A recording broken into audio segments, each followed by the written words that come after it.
성도 여러분, 한 주일 잘 지나셨습니까? 쉽지 않은 기간들이지만은 잘 견디시고 또 건강을 잘 유지하시고 또 하나님 은혜 속에서 잘 지내시기를 바라겠습니다.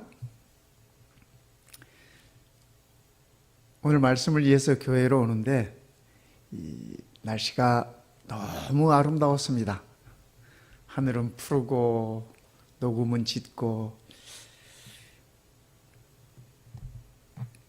너무 아름다운데 이 날씨만큼이나 우리 성도님들 얼굴을 보았으면 좋겠다 하는 그러한 간절한 생각이 있었습니다.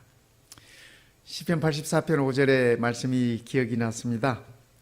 주께 힘을 얻고 그 마음에 시온의 대로가 있는 자는 복이 있나이다. 요즘처럼 어려운 이런 때, 그렇죠? 우리가 우리 주님을 통해서 힘을 얻고 우리의 마음의 시온의 대로, 하나님께로 나아가는 큰 길, 여러분 이 시온은 예루살렘을 가리키는 말인데요. 사실 그 옛날에 예루살렘을 향하는 길들에 큰 길들이 없었습니다. 다 좁고 구불구불하고 높고 이런 험난한 길들이었습니다. 그런데 하나님의 전을 향하는 당신의 백성들의 마음속에는 대로가 있었어요. 대로가. 넓은 길, 큰 길이 있었습니다. 그래서 그들이 힘을 얻고 더 얻어서 하나님 앞에 나아가 시온에서 하나님 앞에 각기 나타나리이다. 오늘 우리 성도님들이 안식일이 시작되는 이 첫 시간에 우리가 주를 통하여 힘을 얻고 뿐만 아니라 우리가 하나님 앞에 나아감으로, 시온에 나아감으로 인하여 우리가 더욱 힘을 얻는 우리 성도님들 되시기를 이 시간에 간절히 바랍니다. 우리는 베드로 전서에 있는 말씀을 계속할 것입니다. 아시다시피 베드로 전서는 세계 각지에 흩어져 있는 고통받는 당신의 백성들에게 주시는 메시지입니다. 우리가 공부했듯이 1장은 고난의 목적에 관해서 말씀을 주시고 계시고 2장에는 고난의 모본을 통해서 우리가 무엇을 배워야 할 것인지를 일러주고 있습니다. 지난 시간에 우리는 그래서 이를 위하여 너희가 부르심을 받았으니 그리스도도 너희를 위하여 고난을 받으사 너희에게 본을 끼쳐 그 자취를 따라오게 하려 하셨느니라. 그래서 고난 중에 있는 모든 하나님의 백성들에게 사도 베드로는 이 말씀을 주시는 것입니다. 그래서 그리스도도 너희를 위하여 고난을 받았는데 그 이유가 너희에게 본을 끼치기 위한 것이다. 그러니까 성도 여러분, 이 세상은 고난의 세상이에요. 고난이 없는 세상은 없어요. 고난이 없는 삶은 없습니다. 그러나 그 고난 중에도 그리스도를 바라보고 우리가 그리스도의 자취를 따라감으로 인해서 하나님 앞에 설 수 있다라고 하는 희망을 우리들에게 전해주고 계시는 것입니다. 지난 시간은 우리 2장 1절부터 10절까지 그리스도인들의 그 정체성에 관해서 공부했습니다. 어떤 정체성이었나요? 하나님의 백성들은, 우리 그리스도인들은 산 돌이다. 예수님 같은 살아있는 돌이다. 우리는 거룩한 제사장이다. 그리고 우리는 거룩한 나라의 백성이다. 이것이 우리 신분입니다. 우리의 정체성입니다. 그렇다면 산 돌은 이 세상을 어떻게 살 것인가? 거룩한 제사장이 된 우리들은 이 세상을 어떻게 살아야 할 것인가? 거룩한 나라의 백성이 된 우리들은 이 세상을 어떻게 살아야 될 것인가? 그 말씀을 오늘 우리가 공부할 11절부터 25절까지 그 내용을 소개해 주고 있습니다. 성도 여러분, 성경은 어려운 책이 아닙니다. 하나님께서 우리에게 사랑을 나타내 주시는 책으로, 가르침으로 우리들에게 일러주시고 계시는데 어려운 책이 아니에요. 우리가 성경 하면은 늘 어려운 부분들, 무슨 예언들이나 복잡한 이런 그 기별을 주신 목적이 있어요. 그러나 우리에게 어렵게 하기 위해서 주는 것이 아니라 성경은 간단한 책입니다. 하나님께서 우리를 끝까지 사랑하시고 그 사랑을 통해서 우리를 구원하셨다. 그 구원을 우리가 믿을 때 우리는 우리의 행위로가 아니라 우리의 믿음을 통해서 구원을 받는다. 이것이 성경이 우리들에게 일러주고 있는 핵심 기별입니다. 하나님의 아들 예수 그리스도를 믿는 자마다 멸망치 않고 영생을 얻게 한다. 그래서 성경이 우리들에게 일러주고 있는 이 말씀들은, 핵심들은 여러분들이 모든 책을 다 살펴보십시오. 지침을 가르쳐 주면서, 그리고 그러니까 너희는 이렇게 살아라 하고 가르쳐 주고 있습니다. 자, 어떻게 살아야 하는지 제가 결론부터 말씀을 드리겠습니다. 베드로전서 2장 11절부터 25절까지 있는 결론부터 먼저 소개를 드리면, 첫째, 복음 전도 생활을 해라. 복음을 나누면서 살아라. 그게 거룩한 나라의 백성들의 삶이다. 거룩한 제사장의 삶이다. 두 번째, 순종하는 생활이다. 하나님의 말씀을 겸허히 받아들이고 겸손히 순종하는 삶을 살아라. 세 번째, 고난을 딛고 승리하는 생활을 살아라.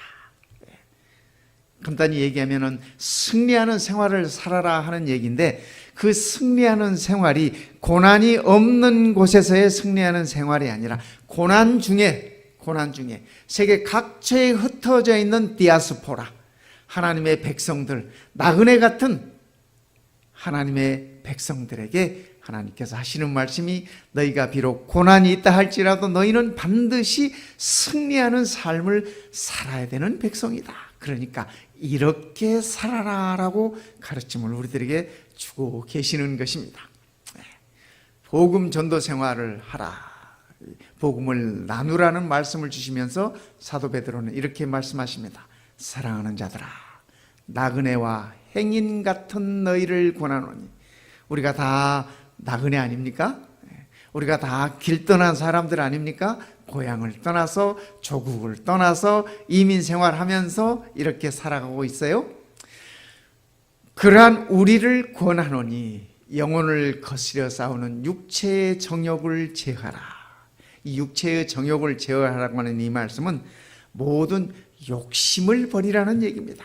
여러분, 나그네는 집에 대한 욕심도 없습니다. 나그네는 안정된 삶을 위한 욕심도 없습니다. 이런 모든 욕심들을 버려라, 그렇게 말씀하고 있습니다.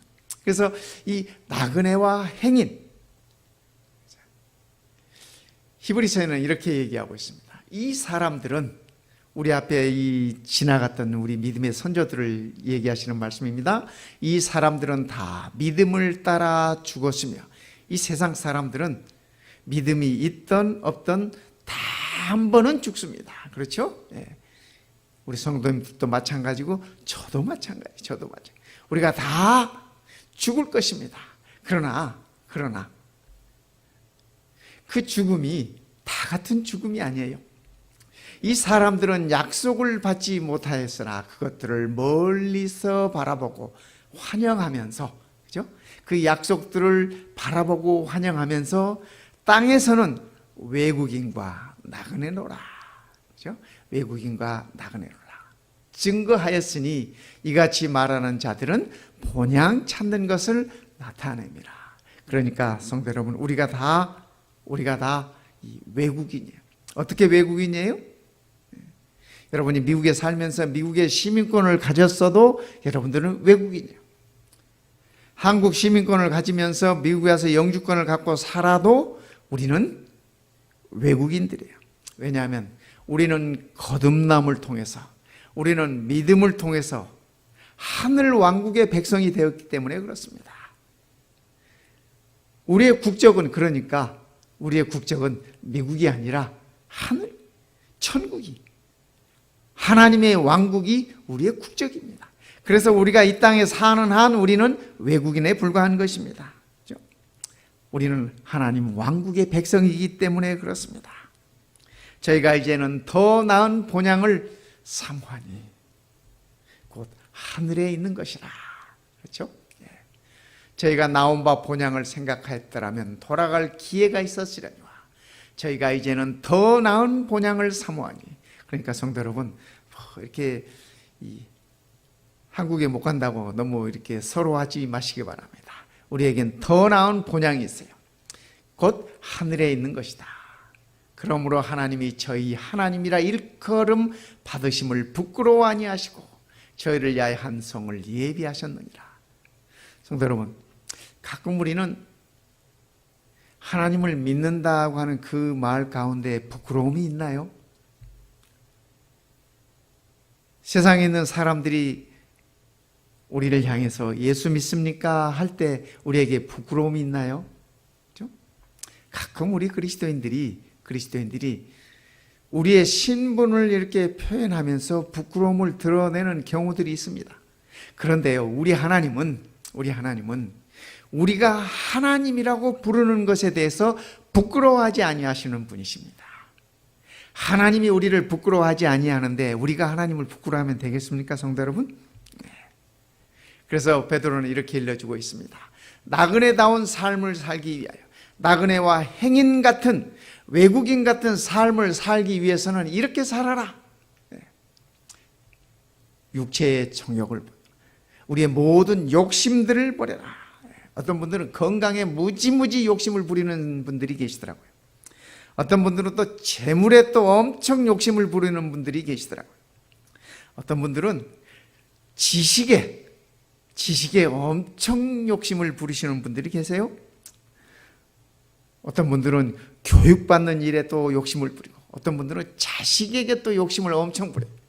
성도 여러분, 이 모든 욕심들을 우리가 버릴 것입니다. 버릴 것이에요. 욕심을 버리는 게 쉬운 일은 아니지만, 그러나 우리 하나님의 가르침이, 사도 베드로의 가르침이 우리가 나그네로서 살아가는 삶을 위해서는 이런 것들을 다 버려야 한다라고 그렇게 가르쳐주고 있습니다. 사랑하는 자들아, 나그네와 행인 같은 너희를 권하노니 영혼을 거스려 싸우는 육체의 정욕을 제어하라. 이러한 우리들의 욕심은 우리의 영혼을 거스려요. 하나님을 향하여 나아가고자 하는, 하나님께서 우리를 위하여 예비해 놓으신 성을 향하여 나아가는 그 발걸음을 늘 거스려요. 늘 넘어지게 하고 지치게 하고 늘 우리들에게 거스리는 것입니다. 그럴지라도 우리가 그러한 육체의 정욕을 제어해야 된다고 그렇게 얘기해 주고 있습니다. 여러분이 이 D.L. 무디를 잘 아십니까? 미국 역사에 있어서 우리 무디 목사님처럼 이 복음 전도를 위해서 이렇게 열심히 수고하신 이 목사님이 많지 않습니다. 그분이 그렇게 말씀하셨어요. 성경이 주어진 것은 어떤 정보를 위해서 우리들에게 주어진 것이 아니라 우리의 변화를 위해서 주어진 것이다. 그렇게 말씀했습니다. 그러니까 성도 여러분, 우리가 성경을 공부하는 것이, 우리가 금요일 저녁마다 이 성경 공부하는 것 아닙니까? 그렇죠? 네. 우리가 성경을 이렇게 자세히 풀어서 들여다보면서 이렇게 배우는 목적이 어떠한 정보를 얻기 위한 것이 아니라, 어떤 지식을 얻기 위한 것이 아니라, 어떤 성경에 대한 해박한 것을 얻기 위한 것이 아니라 무엇을 위한 것이라고요? 우리의 변화를 위한 것이. 그래서 우리가 말씀을 배우면 배울수록 우리가 점점 변화되어가는 과정을 거쳤으면 좋겠습니다. 변화되는 것은 제일 먼저 내가 알아요. 그렇죠? 내가 알고, 그 다음에 지나면 곁에 우리 가족들이 먼저 알아요. 친구들이 먼저 알아요. 성도들이 먼저 알아요. 그래서 우리가 이 말씀을 통해서 서로가 서로를 변화되어 가는 과정들을 확인할 수 있으면 정말 좋겠습니다. 오늘 이 안식일도 우리가 변화의 경험을 얻는 그러한 안식일이 되었으면 좋겠습니다. 이 D.L. 무디 목사님이 그런데요, 이런 말씀을 하셨어요. 나의 가장 큰 골칫거리는, D.L. 목사님도, 이 무디 목사님도 골칫거리가 있었던 모양입니다. 나의 가장 큰 골칫거리는 바로 D.L. 무디이다. 그러니까 이 목사님 말씀이, 무디 목사님의 골칫거리는 무디 목사님 자신이라고 하는 그러한 간증을 하고 계시는 것입니다. 사도 바울도 그가 똑같은 간증을 했죠. 우리도 역시 마찬가지 아닙니까? 우리의 이 문제가, 그죠? 우리들의 신앙의 문제나, 그죠? 하나님 앞에서의 문제나 이 모든 것들은, 그죠? 내 안에 있는 것이 문제 다예요, 그것이. 그렇죠? 다른 사람들의 문제인 것 같지만 내 안에 있는 욕심이 문제이고, 내 안에 있는 자존심이 문제이고, 내 안에 있는 교만이 문제이고, 내 안에 있는 시기와 질투와 분쟁과 이런 모든 것들이 내 안에 있는 문제라고 하는 사실입니다. 우리가 이 사실을 기억하면 좋겠습니다. 육체의 정욕을 버려야 되는 것입니다. 두 번째, 나그네다운 삶을 살기 위해서는 선한 행실에 힘쓰다, 이렇게 말씀하십니다. 선한 행실에 힘쓰라. 너희가 이방인 중에서 행실을 선하게 가져 너희를 악행한다고 비방하는 자들로 하여금 너희 선한 일을 보고 권고하시는 날에 하나님께 영광을 돌리게 하라. 그렇죠? 그래서 우리가 이 땅에 살면서 선한 모습들, 이 선한 것은 우리 예수님의 모습을 닮아가는 것이 선한 것입니다. 우리가 얼마나 남을 많이 도와줬느냐, 남에게 착한 일을 했느냐, 이런 양으로 따지는 것이 아니라 우리의 삶의 방향이 우리 예수님을 향하여 있는 것이, 그것이 선한 것입니다. 그 삶이 선한 삶이에요. 그래서 우리를 바라보는 자들이 우리의 모습 속에서 예수님의 모습을 볼 수 있고 예수님의 모습을 느낄 수 있다면 우리는 선한 삶을 사는 것이라는 사실을 기억하시면 좋겠습니다. 세 번째는 나그네다운 삶을 살기 위해서 하나님께 영광된 삶을 살아라, 이렇게 말씀하십니다. 그렇죠? 하나님께 영광된 삶, 너희의 선한 일을 보고 권고하시는 날에 하나님께 영광을 돌리게 하려 합니다. 그리스도인들이 그리스도인 되는 방법이 무엇인가, 비결이 무엇이었는가, 그리스도인들을 상대로 조사해 봤습니다. 조사해 봤더니 73%가 다른 사람을 보고 그리스도인이 됐어요. 그에게 선한 감화력을 끼쳐준 사람을 통해서, 그에게 복음을 나눠준 사람을 통해서, 긴 시간 동안 베풀어준 그들의 사랑을 통해서 그들이 그리스도인이 되었다고 얘기하고 있는 것입니다. 그러니까 성도 여러분, 오늘 우리의 삶이 하나님께 영광을 돌리게 하는 삶인데, 그것은 우리가 나누어준 선한 행실들을 통해서, 우리가 나누어준 복음들을 통해서 그들이 예수님을 만나고 하나님을 볼 수 있다라고 하는 사실을 기억하시길 바랍니다. 권고하시는 날이라 이 말씀을 하셨는데, 여기 권고하시는 날이라고 하셔서 이 두 가지 면이 있습니다. 첫 번째, 시편 106편 4절에 말씀하신 것처럼 여호와여 주의 백성에게 베푸시는 은혜로 나를 기억하시며 주의 구원으로 나를 권고하사. 그래서 이 권고하는 날이라고 하는 것은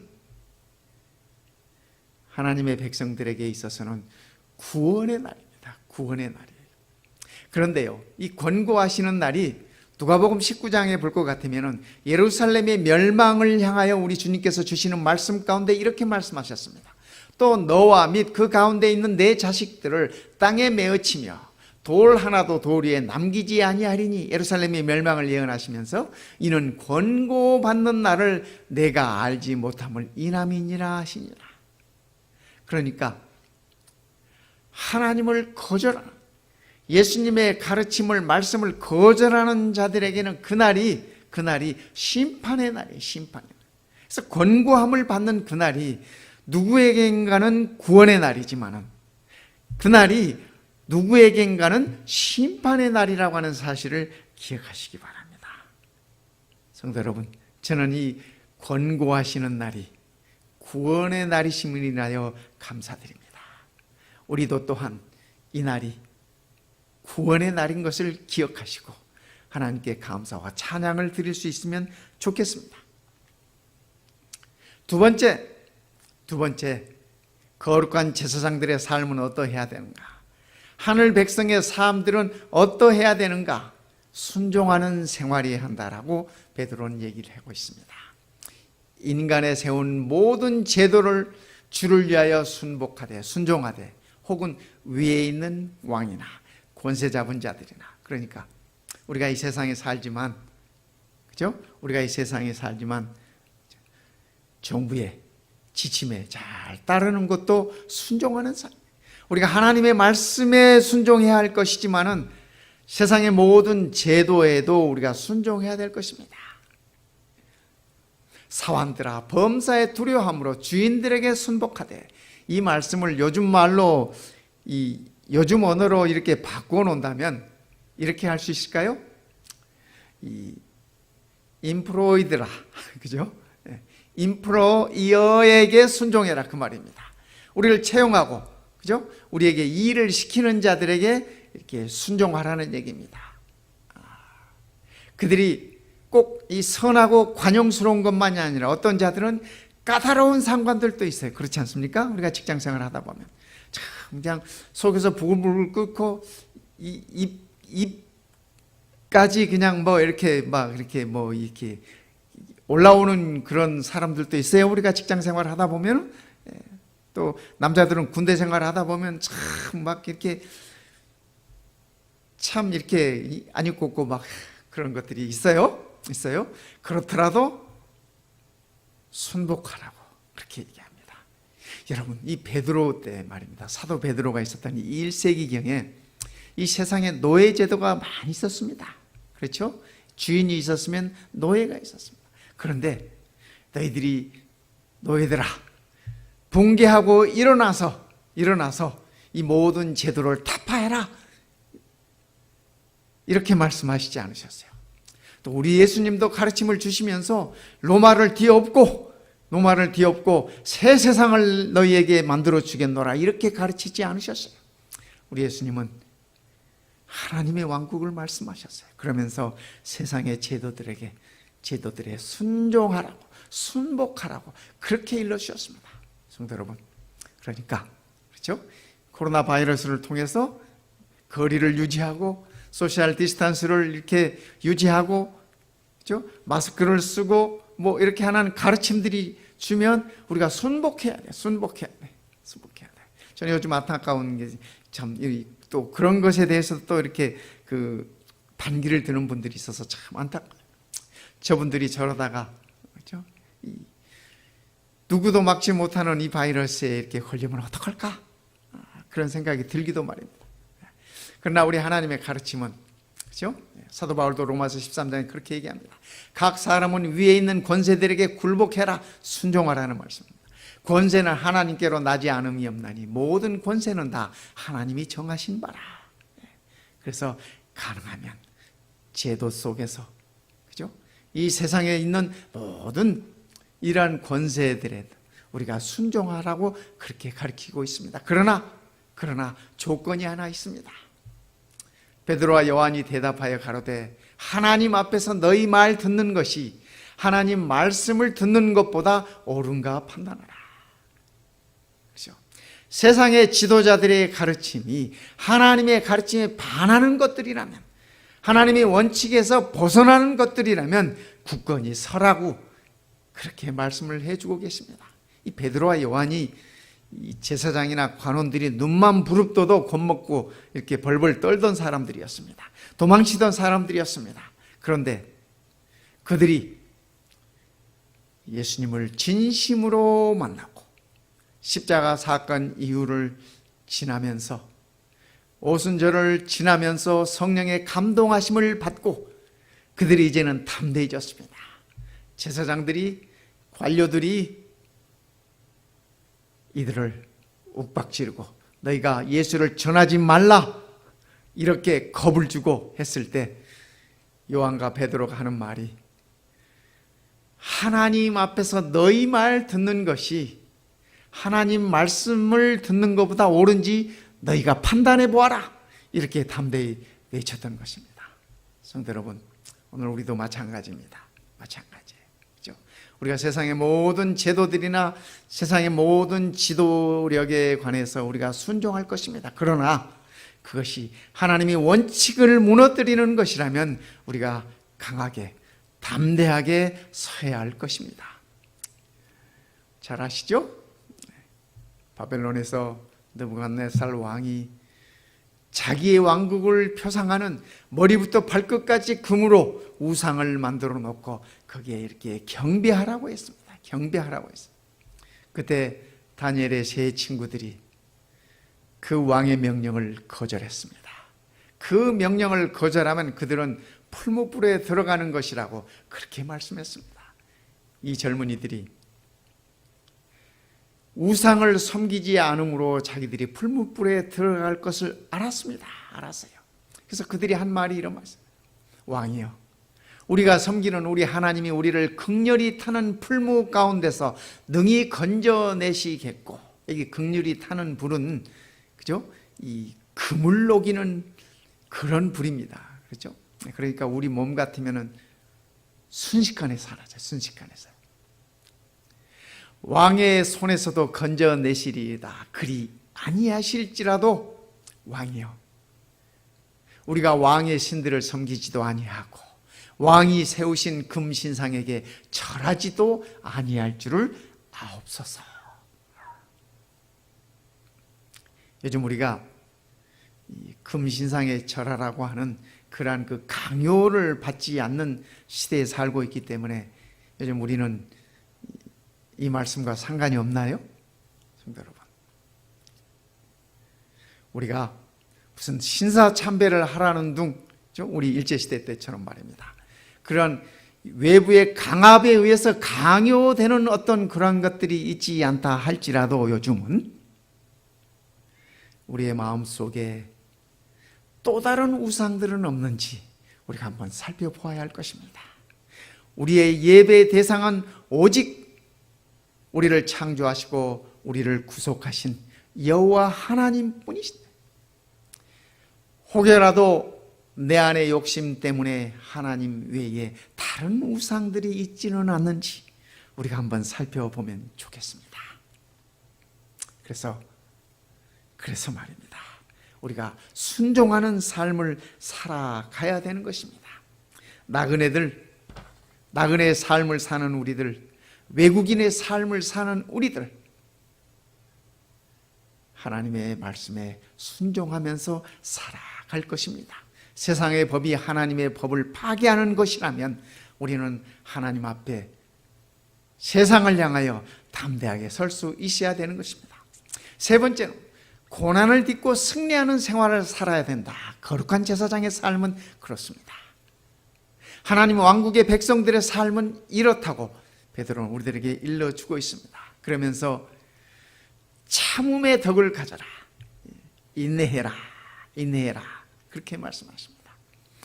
너희가 예매히 고난을 받아도, 이유 없이 고난을 받아도, 억울하게 고난을 받아도 하나님을 생각함으로 슬픔을 참으면 이것은 아름다웠다. 하지만 너희가 죄가 있어 매를 맞고 또 그것 때문에 참는다면 무슨 칭찬이 있겠느냐.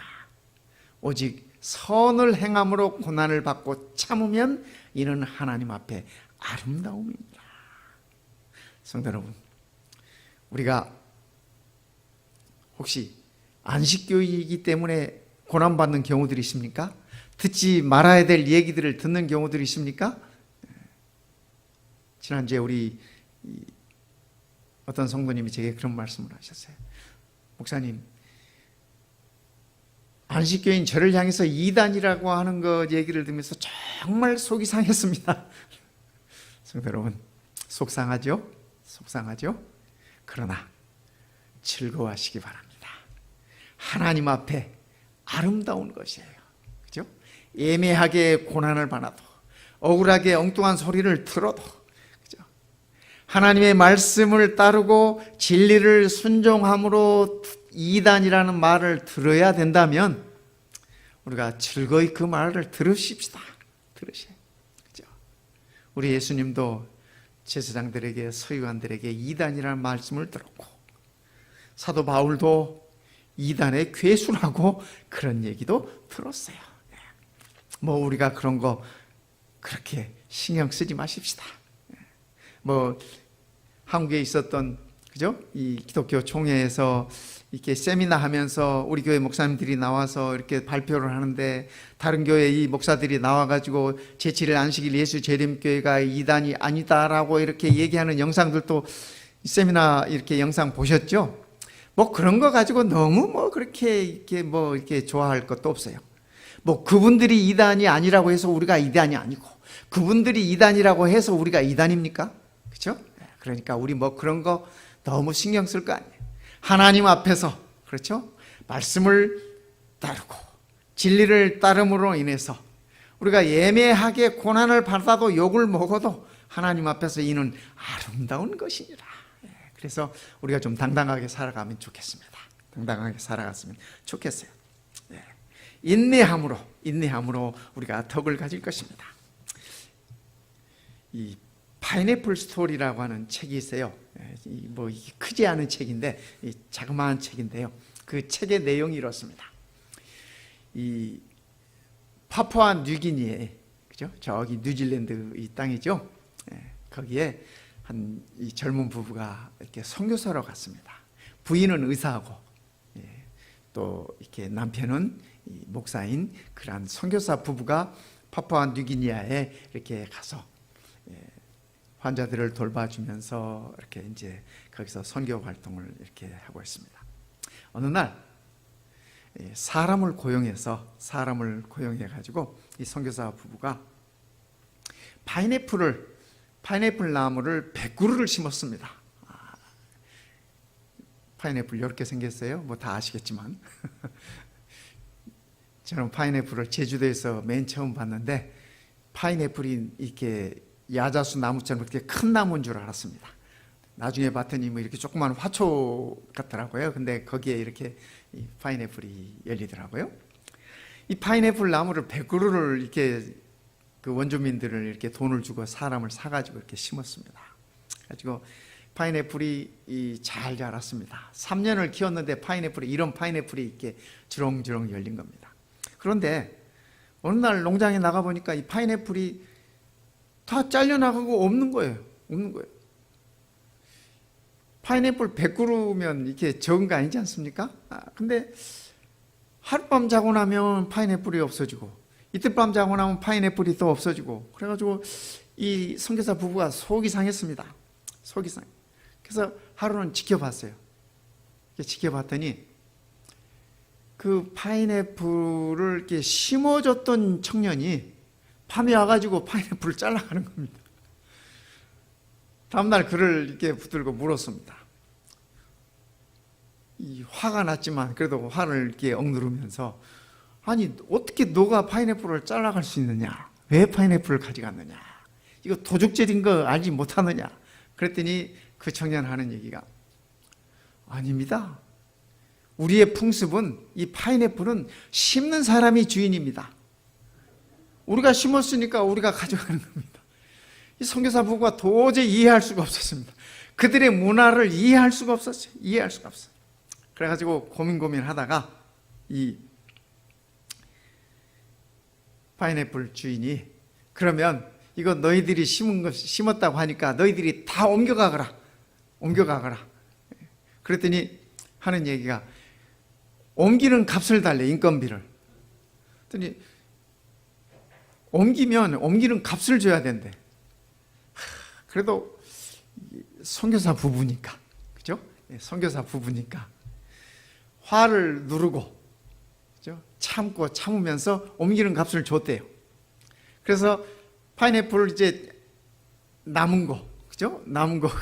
나무를 다 옮겨갔어요. 이제 파인애플이 다 뽑히고 그 땅에다가 이 부부가 파인애플을 또 이제 심었습니다. 심어가지고 2년이 지나고 파인애플이 열리기 시작했어요. 파인애플이 열리는데 보니까 또 파인애플이 없어지는 겁니다. 또 가져가는 거예요. 그래서 속이 상해가지고 원주민들에게 또 물었습니다. 너희들이 이 파인애플을 가져가면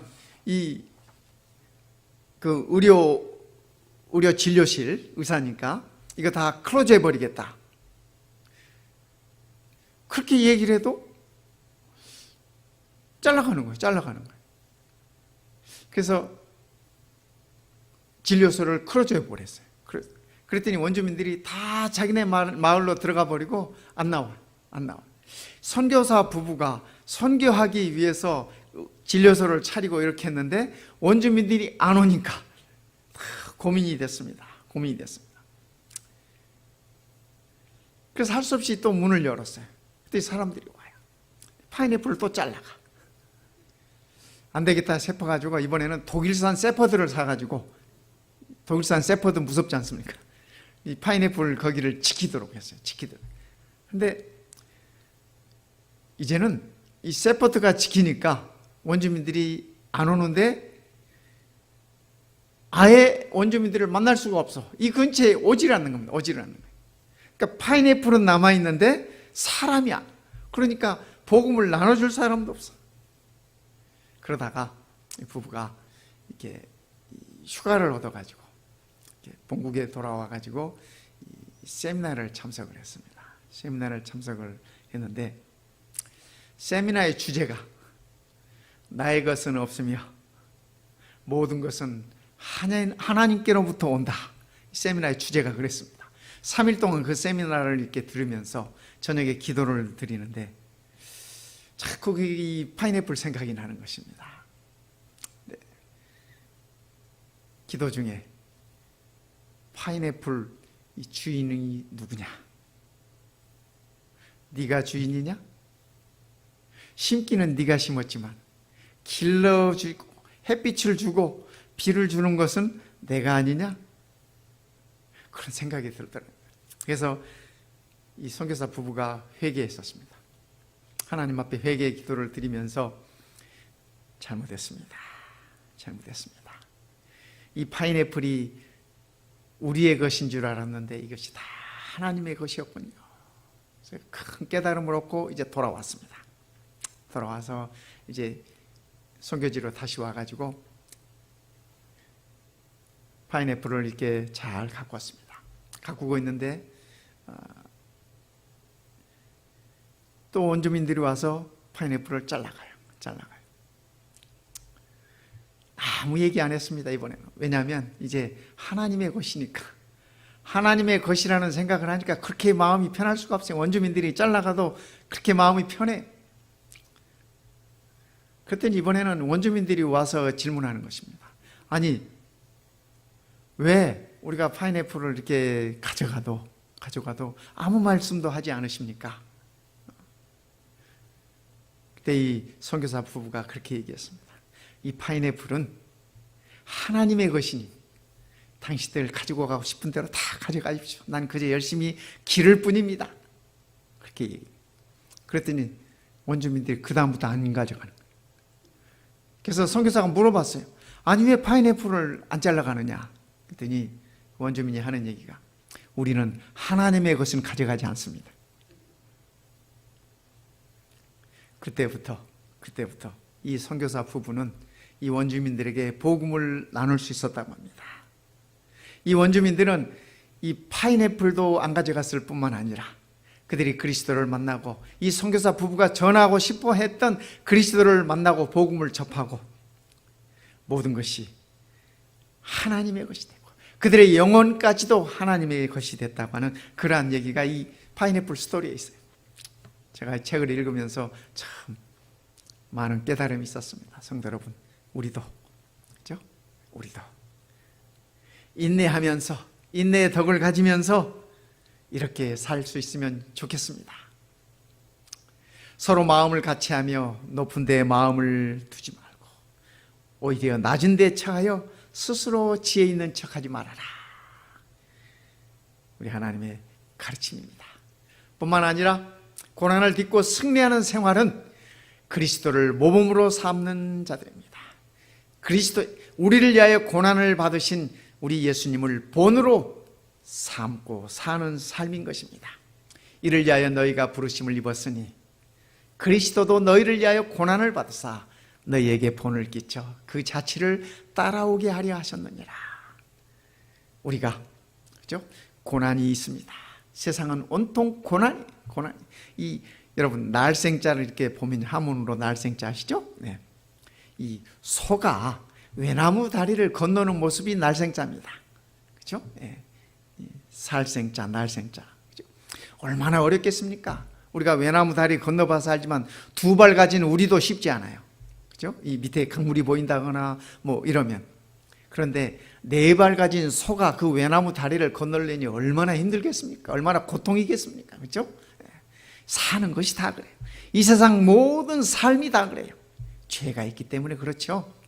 그럴지라도 삶이 힘들고 고난이 있고 핍박이 있고 어려움이 있고 그렇죠? 질병의 고통이 있다 할지라도 그리스도께서 우리를 구원하시기 위하여 고난 받으셨음을 우리에게 본을 끼쳐 주시기 위한 것이었다는 사실을 기억하면서 우리가 고난을 딛고 승리하는 삶을 살면 참으로 좋겠습니다. 토마스 아켄피스가 쓴 책 가운데 그리스도를 본받아라고 하는 이 책이 있습니다. 참 이렇게 훌륭한 책이에요. 훌륭한 책이에요. 우리 성도님들도 한번 읽어보시면 좋겠습니다. 이분은 이 책 가운데서 그렇게 말씀하셨어요. 본이라고 하는 것은 이 그대로 베낀다 그런 말이다라는 설명을 해주고 있습니다. 그렇죠? 우리가 그리스도를 본받아 그리스도의 삶을 우리의 삶 속에 그대로 이렇게 옮겨보는 것입니다. 그렇죠? 우리 성도님들 성경 필사하지 않습니까? 그죠? 이 열세 기억절들 우리 또 이렇게 필사하지 않습니까? 그렇게 말입니다. 그렇게 그대로 보고 베끼는 것이 이 본받는 것이라고 하는 사실입니다. 우리 예수님은 이런 분이셨잖아요. 그가 곤욕을 당하여 괴로울 때도 그 입을 열지 아니하였음이며 마치 도수장으로 끌려가는 어린 양과 털 깎는 자 앞에 잠잠한 양같이 그 입을 열지 아니하였도다. 그래서 베드로는 이렇게 얘기하십니다. 예수님에 관해서 그가 욕을 받으시되 대신 욕하지 아니하시고, 베드로가 3년 반 동안 현장에서 지켜봤지 않습니까? 네, 지켜본 간증이에요. 욕을 받으시되 대신 욕하지 아니하시고, 우리는 욕 한마디 먹으면 어때요? 3마디 4마디 해줘야 우리 속이 풀리잖아요. 그죠? 이 죄인들의 본성이야. 그런데 우리 주님은 욕을 받으시되 대신 욕하지 아니하시고, 고난을 받으시되 위협하지 아니하시고, 우리 한국 사람들이 잘 쓰는 말 있죠. 뭐 이렇게 죽여버릴까 뭐 이런 말 잘 쓰잖아요. 고난을 받으시되 위협하지 아니하시고 오직 공의로 심판하시는 자에게 부탁하시며. 성도 여러분, 우리가 억울하게 고난받는 일이 있으면 우리 하나님께 부탁하십시다. 우리 예수님처럼 말입니다. 공의로 심판하시는 자에게 부탁하시며, 우리 하나님께 맡기셨어요. 하나님께 맡기셨어요. 우리도 억울하고 속상할 때마다 공의로 심판하시는 그분께 부탁하십시다. 부탁하십시다. 우리 주님처럼 말입니다. 그죠? 타인의 유익을 구하라. 타인의 유익을 구하면서 사는 삶이 승리하는 삶이라고 베드로는 그렇게 일러주고 있습니다. 어떻게 해요? 친히 나무에 달려 우리 예수님께서 그 몸으로 우리의 죄를 담당하셨으니 이는 우리의 죄로 대하여, 우리로 죄에 대하여 죽고 의에 대하여 살게 하려 하십니다. 그래서 우리 예수님은 우리를 살리시는 분이에요. 죄에 대해서 죽고 의에 대하여 살리시는 분이에요. 그렇죠? 성도 여러분, 우리 예수님이 살리시는 분이심을 인하여 감사하시기 바랍니다. 두 번째, 저가 채찍에 맞음으로 너희는 나음을 얻었나니. 우리 예수님은 우리를 치유하시는 분이에요. 우리를 치유해 주시는 분이세요. 우리의 마음도 치유해 주시고, 우리의 영혼도 치유해 주시고, 우리의 질병도 치유해 주시고, 그렇죠? 그러시는 분. 세 번째, 너희가 전에는 양과 같이 길을 잃었더니 이제는 너희 영혼의 목자와 감독 되신 이에게 돌아왔느니라. 베드로가 이 말씀을 적고 있지만은 누구 얘기 같아요? 저는 이 말씀을 읽으면서 베드로가 자기 얘기하고 있구나 그렇게 생각했어요. 또 이 말씀을 읽으면서 베드로가 어쩌면 내 속을 이렇게 알고 적으셨을까? 그런 생각을 해봤습니다. 성도 여러분, 우리가 다 양 같아서 길을 잃었더니 이제는 너희 영혼의 목자와 감독 되신 우리 예수님께로 돌아왔느니라. 선한 목자 되시는 예수님께로 우리가 돌아왔느니라. 그래서 우리가 다 예수님의 우리 가운데 있는 겁니다. 양 우리 가운데 있는 것이에요. 그렇죠? 네. 돌아왔느니라. 우리 예수님 우리를 회복시키시는 분이세요. 성도 여러분, 이 말씀 가운데 세 가지를 기억하십시다. 예수님은 우리를 살리시는 분, 생명을 주시는 분. 예수님은 우리를 치유해 주시는 분이세요. 예수님은 우리를 시온으로 하나님의 보좌 앞으로 돌아오게 해 주시는 분이세요. 우리도 그렇게 살라고 하는 얘기입니다. 우리도 우리 이웃들에게 생명을 제공하고 우리 이웃들에게 치유가 일어날 수 있도록 용기도 주고 격려도 하고 그렇게 살라는 얘기입니다. 그리고 그들이 참 목자 되신 예수님 앞으로 돌아올 수 있도록 우리도 회복자가 되라고 하는 그 말씀인 것입니다. 자, 결론을 내겠습니다. 제가 이 말씀 전에 이미 말씀드렸죠? 결론을 먼저 말씀드렸어요. 한 번 더 복습하십시다. 우리가 어떻게 살아요? 첫 번째, 복음을 나누는 생활, 복음 전도하는 생활을 살아라.